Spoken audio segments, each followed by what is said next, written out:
Whawhetai ke eki, pia malo mo e tau toi maua e pongi lelei, pongi whakawha ofa koe ni o kou whakawhilua ki fia ki tō taha katoa pe pongi ni i e huafa i kona, hua whakawha ofa, ko tau e ko si so kalaisi. Whakatau ange pe o kou alo maari e mea katoa pe mi apina, wheha wheitu i he alo pe utato e whetapa i pongi ni pe mo i tau kalofi ama, pongi monite, a wo fulu maono o ti sema, o i wanoa taha no aho inu i loa koe Boxing Day, pe ko whawhiroa ki fia ke te hi mautolu, i he huafa lelei, huafa whakawha ofa, huafa i kuna o sisu kalaisi, whatawange o ko na pangapanga maari e, ai mea katoa pe me apina mo ui, pe fua ki he whamiri, pe mo i sisi.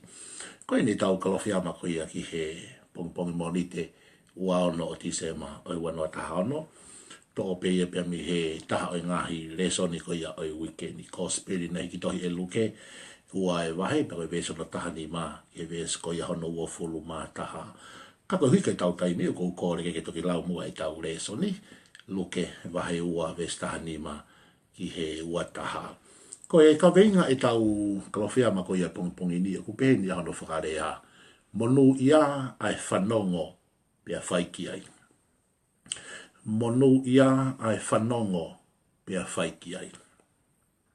O kai koe tau fo i whanongo malanga ata ape.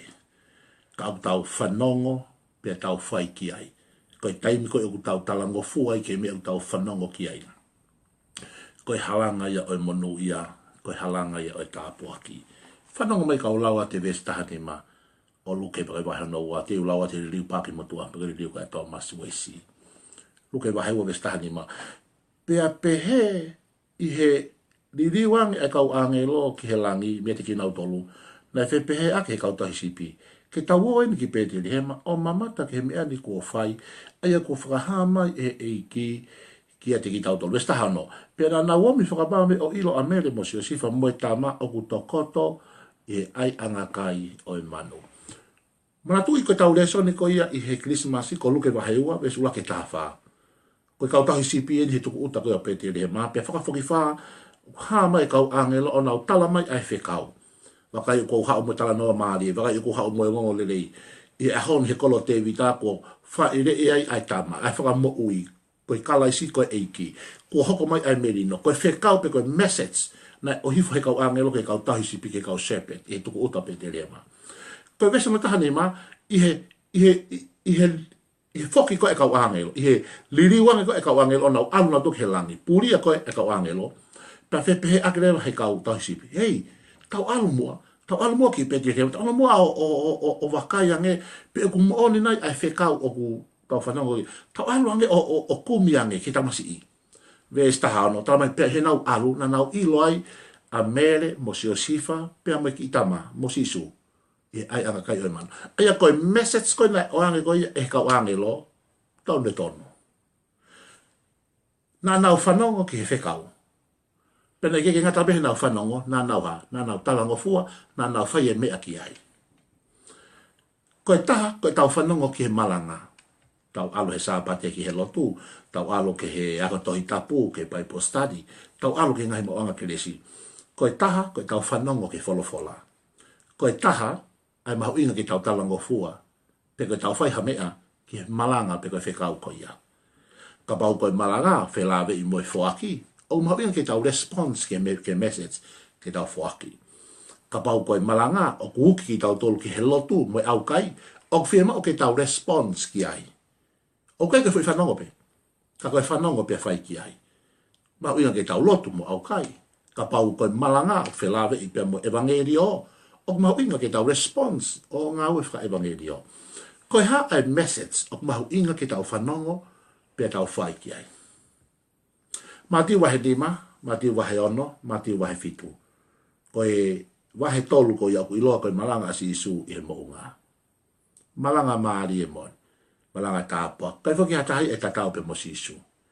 Taimi o kune malanga, taimi o kune ako naki ai tō atu. Kai kia hare ai o kuifo mo vovo o toi ope ange here o sisu. Malanga sisu a mātiu nima ono fitu. Malanga he mounga. Moe ako naki lo loto mohu atu. Koe whakaosi koe vai hano fitu, o kwa se whakarea koe ne. Pea na e ofo ai kakai he nau whanongo. O ku pehe he kau whakatolo tohi tapu, o ku hala au pito ia. Koe response e kakai ki he malanga asi isu, tala mai, they were amazed. Na wofo, na ohovare. Koe lau ko e kau paipo skola, nau tala mai nau tolu, hala lahi au pito ia. Na e to tonu ke peheni a response e fukakai, pia na nau talango fua ke malanga. Kaka whakarea ko ngake mati, he vahe fitu, whakasi koe vahe no fitu, tamai, na wofo. O toko lahi e kakai he teimo nau whanongo malanga, koe nau mea pia ku whai, koe ofo, amazed. Wow, malanga tapu aki, wow, man, malanga tapu, malanga toat, malanga whafo, ika ki hatalango fua ia. Koe mea lebe, o ke kofi ke tau ofo, ke tau ohovare, tapu aki apito malanga si, koe ki ilo e fo i veteki, fo i veso si, to atu mauna no veteki mehe lea whakakalisi, mo lea whakahepelu, koe maoni beka mea lebe ke tau ofo, pe tau ohovare, ka au toi e mea au te ki ilo lotoang i he ofo, mo ohovare, he amazed, koe mfo i rea koe talango fua. Na e tonu ke ose malanga asi isu he mounga, ni maono mo e fito matiu, o tonu ke response mai e kakau pe mai, pia na e talango fua e kakai ke malanga. Na e tonu ke pehe ono whakarea e matiu, ka talama e matiu ia, na e ofo e kakai. Ika ke nau talango fua ki nau tolu ke malanga asi isu he mounga. Ko foi me pena na na ofo na pe, wow. Ko foi wow pe. Nothing to do about the message. Kainga, o mahu inga e tau whanongo malanga, mahu inga. Hake tau peko kau tahi sipi, na nau whanongo malanga. Tua po maali, nau whanongo ke malanga e kau angelo. Pea osi peko e nau whanongo malanga, nau talangi, hey, let's go. Tau alu ange, o tau kumi ange, peko mo oni koe fo i whekau koe. Pea nau hawale na ola tu, exactly the same. Mea bena e tala e kau angelo, koe mea be. Koe monu ia, ai tangata mo fifine o ku whanongo pia whaiki ai. Mono ia ai tangata mo fifine o ku whanongo ke wholofola, whanongo ke malanga pia talango fua ki ai. Kai ki ngata pehe ne o fohe ne o hovare, kai mahu inga ke talango fua. Koe mea ko mahu inga ke te au, koe whatau ngai, koe whekau na o ange, na awe ke kau tai sipi. Koe fifini, koe hao inga na awe message ke kau tai sipi, ke shepherd. E tuku uta pete le hema he tu apo. Koe whekauen, whekau mosi isu kalaisi. Kono ui ngai, koe ki tamasi i koe aloi, nā tau whamanatu ane afi. E hoko ia, koe tauhi sipi lelei. Oh, hallelujah. E hoko asi isu, koe tauhi sipi lelei. Peka pau e hoko koe tauhi sipi lelei, tā koe uhi ngai na e tāla e whekau, ke kau tauhi sipi. He kuiai ai relate e kau tauhi sipi, mo e tamasi i koe whanawi. E tupu hake e tamasi o hoko koe tauhi sipi lelei. Ko hono mafu, koe mafu e tauhi sipi. Ko hono mata, koe ne sio, koe sio e tauhi sipi. Hallelujah. Tupu pe koe asi isu he ne mo ui, asi pe he wha matala e kosperi. Koe ne mamata ke kakai, na e ngatupe hono mafu he ofa. He was moved with compassion. Koe whahinga mata ia, moe whahinga mafu ia, koe tauhi sipi. Sio aki pe ai ofa. Sio pe ngā tupe hono mafu he ofa. Oh, hallelujah. Koe tamasi i e hoko koe tasipi. Taftu pe ai. Koe whamatala ko ngā ke toi tapu, koe hako foki o te vita asi sukalaisi. I he tuku whakaholo, lawa mātiu, koe wahe koe ia hono uluaki. Koe hako ia. Koe hako o te vita. Mana tui ko te vita, i whamatala ko ngā ki a ulaksami ora tahafitu. Kala maina le tamate i ea e pea i uta. Koe ne ngāna e whai koe tasipi. Tamati e te vita a laione. Pea te hao te vita ke malai tau ke ave mea kai hono whaka tau ke te, pere te tamate e ai a kolai ate. Tawhitu upe ai. Koe tauhi sipi, ko ia te tamate i ai pea. Koe tauhi sipi, ko ia te tamate i ai laione. Koe tauhi sipi, ko ia te tamate i ai kolai ate. Koe pea, moe laione, moe kolai ate. Koe foi statea e tolu, ai ngahi mea au tau whehangai pia moia, e mo ui whakakalistiani. O kia ngahi mea kune hanga challenge ki tau dolu, e mo ui whakakalistiani. O kia ngahi polo parema, o kia ngahi whakatanga, o kia ngahi ai ahi. Ka akule e volo ke he e tolu. Koe osi ai pea, te uteu ke laione. Koe osi ai laione, te uteu ke sai e niti. Ka koe tamata hisipi, na e qualify, ke ne tamate i ai pea, tamate e laione, tamate mo ko la yate ka ke fe mo hata masotia na ke fe mo hapilikatia pe ko komanda ke le tamate ko la yate na na utali be ke tama ta sipi ke to hata mate pe ko te vita ko hako ya osi sukalaisi pe ko si sukalaisi ko aloi pe ahia tu leva ka to sipi he ko na to na ma wa fika uluaki fika ko tamasi he ko tamasi e hoko ko to sipi pe tu pak e tamasi ke le tamate ai pea ke le tamate ai laione ke le tamate ai kola e o ko ke lave ia pe ko ha me o ke fe kuki fe ngai pe moia pe ke lave ia pe ko ha fa na kalas fa katanga me kasi le volo ku ke iai e ahoni malo pe ko ha pe o ke fe ngai pe moia malo pe ko ha laione ke fe ngai pe moia pa malo pe ko ha fu sai ni to ke fe ngai pe moia o ke lave ia pe ko ha me ku ke strako ke fe kuki pe moia e ahoni ma ke fakasino porque polo ban foka family fo foi tui porque me he immigration porque me foka paanga o ke lave porque ha me ke fe kuki pe moia ha me ke face pe moia ha me ku ne hanga challenge ho tui mo wi ko me be ko fa ke talat ke ko he pong ini ko yo ngole le ka lo fia ma ko tama ta hisipi ku ke fia ma o ke fia ma ko tama ta hisipi ke le tama te ai pe o ke fita lo pe moia mo fu la yone ke fita pe moia pe mo fu ko la yate mo fu sai niti o ke fita lo pe moia ko sisu ai ta hisipi ko tau sipi lele na lahi pe ka tau sipi lahi au pito pe Palestine ai ka tau sipi to ki talu nga me ho ma si super to ki ta na ke fo idea ko tau sipi lele ko good shepherd there are so many shepherd there lahi au pito pe ka tau sipi ya ko to ki ho ma ko asi super na to ki et ke fo idea ko ni ko tau sipi lele o ku lahi pe tau sipi e ka inga ka ko sisu ai tau hisipi lele. Tau hisipi ana e fuake ne mo ike more, ko ihu kai whanga sipi. Ko tau hisipi aku ne whekumi ke sipi na e more. Tau hisipi lele.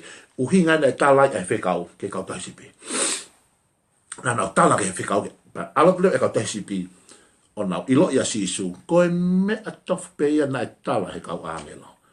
Oh, hallelujah. O ke ile teimo ke talango fuai ke he malanga me wholofola e o tua. Hape me au tala mai he otu a ko ia tofu pe exactly the same. A hono whainga monu ia, a hono whainga tāpu haki. Taha ni mama taha noe, taha pituen. Pea kona o mamata pia nau ongo a rea na e whakahaa ke te ki nau tolu e ta, ki he tamani. Pea ofo e ki nau tolu kotoa pena e whanongo ke ngahi mea na e whakahaa e ka hau tauhisi pi ke ki nau tolu. Kana e whaao e mere a ngahi mea ni kotoa pia hano loto o whiwhiri ki ai. Nau ilo pe ka mele mo sio sifo mo e pe mo sisu i ai angai ma pe nau tala le ai ngo ko na na fa no pe tala mai ko he angelo la to lango e honi ko fa no e fa mo wi ko e honi ko en e kala isi ko eiki ko en ko hoko mai e merino ka fa no pe a mere pe fo mari e fa mata mai na e fa o ko to e mere e ngai leani i hono loto o fifiri ki ai wow fa no pe ai fa e kai whakamatala ka tahi sipi ke mea na tala ka oanga loke ki pepe ke ki tamasi. Whaope. Whaoko toa pe i loto. Whiwhiri ki ai. Kau ngā Kristiane, mahu inga au pito. Ko taimi au tau whanonga ki he malanga, taimi au tau whanonga ki he talanoa maari e. Ko mea au tau whanonga ki he ngongo lele e ka inga. Au mahu inga ke tau whao. Whao. Whao i ho loto. Whao i ho atamai. Whao e koloa lele koe tresa. Koe koloa lele koe ia. O ke fifi, ko rea fifi ko ha whakalau loto ki ai. Whanongo malanga e aho sāpate e ku te whao e koloa rei e wholofola malanga i hoto loto, i hoto atam, pate alu koe ki he ngau he mori te, e ku te alu o fifi, o te whakalau loto ki ai. Oh, hallelujah, whao e koloa rei ko ia. Ko e koloa rei e kāinga. Whanongo ke malanga e cospi, whanongo ke hono ako ia wholofola atua. Whanongo ke ngai ukoloa ku te inase he kalofiama. Aku te whao i loto, te whao i hoto atamai.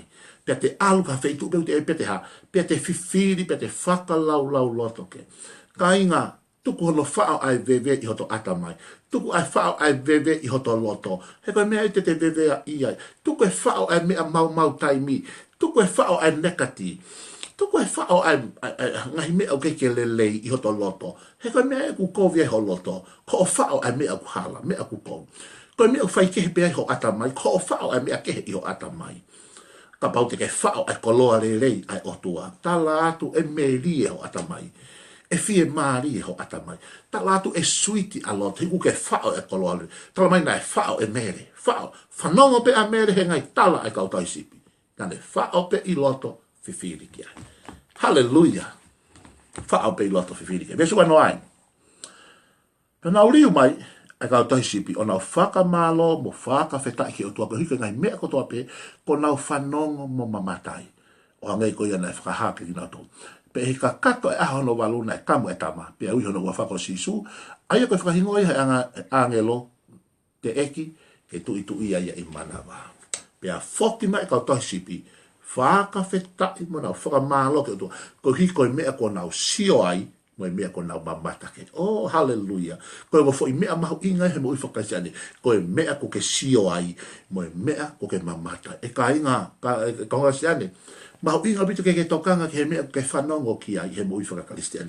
mau inga bitu ke matai tokanga ke me ke mamata ke he moi whaka kristiani he ka taimi ko tonu me ke sio ke pe tonu me ke fanongo ke tene hanga langa ki ho lau mari a loto whaka feta ia mo ke whaka malo ia o ku ke sio i he mana fanongo ke tala noa i kuna une langa ke a loto a gratitude a loto honga ia ke hiki ke honi mapa ke whaka malo tala mai nau foki mai mo whaka feta mo whaka malo pa ke whaka ose besa no tata mai pe hono walo e aho na e kamu e tamasi pe ui hono hingo ako si suhena ko hingo ai na so ange angelo ki mua he tu ia ko i mana ko e fika malo ku hinga ia ko kamata fo ope ko new beginning ko fika ono ku hinga ko to no ko fika fitu ku hinga ko kakato complete ko wholeness ko fika malo ku hinga ko new beginning ko kamata fo pe ko sia a hono malo na e kamu asisu ko kamu o nga ko tu usi ai kakano pe ui hono hingoa ko si suhe ko hingoa na so ange angelo ki mua ke conceive ke tu itu ia amere i manaba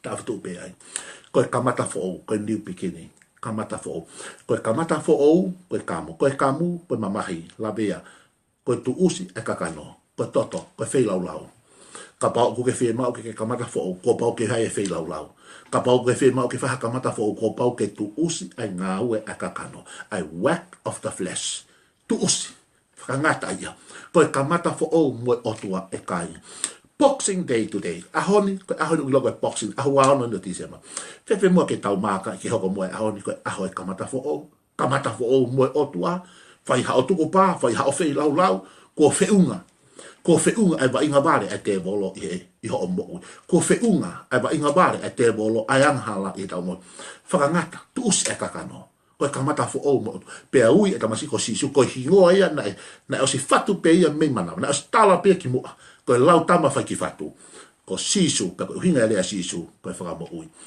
ko hi ko ki tau tolu ko ia ngahala ko no hinga ia na tau fe ma wai ai fa mo ui ai savior ko sisu kraisi ko fa mo ui pe ko ne hau ke fa mo ui ai tangata pe be ia ngahala ko ia ngahala pe ki te amanaki o ku taha pe e tau amanaki ko tamasi na tau celebrate ani afi hono aloi ko tamasi ko si suka ko ne hau ki mamani e fo isiate fo lau pe fo misiona be taha ko ne hau ke fo mo ui ai tangata me anga hala pe ko yongo lele o ahoni o boxing day o ahoni ke tangata fa yanga hala tangata ko ke ja amanaki ko inu ke be ho amanaki ko si suka laisi ko tau amanaki lele anga ko si suka laisi ko hono uhinga ko fa mo ui pe ai kave ya upe ene misiona ke toki kakato ai ngawe pe na kakato ai ngawe he kolosi pe ni tala mai ko osi ko lava it is finished it's done ko ne osi he kolosi ko ne pekia ke tafe no tata ke fufulu mo fa ma ho anga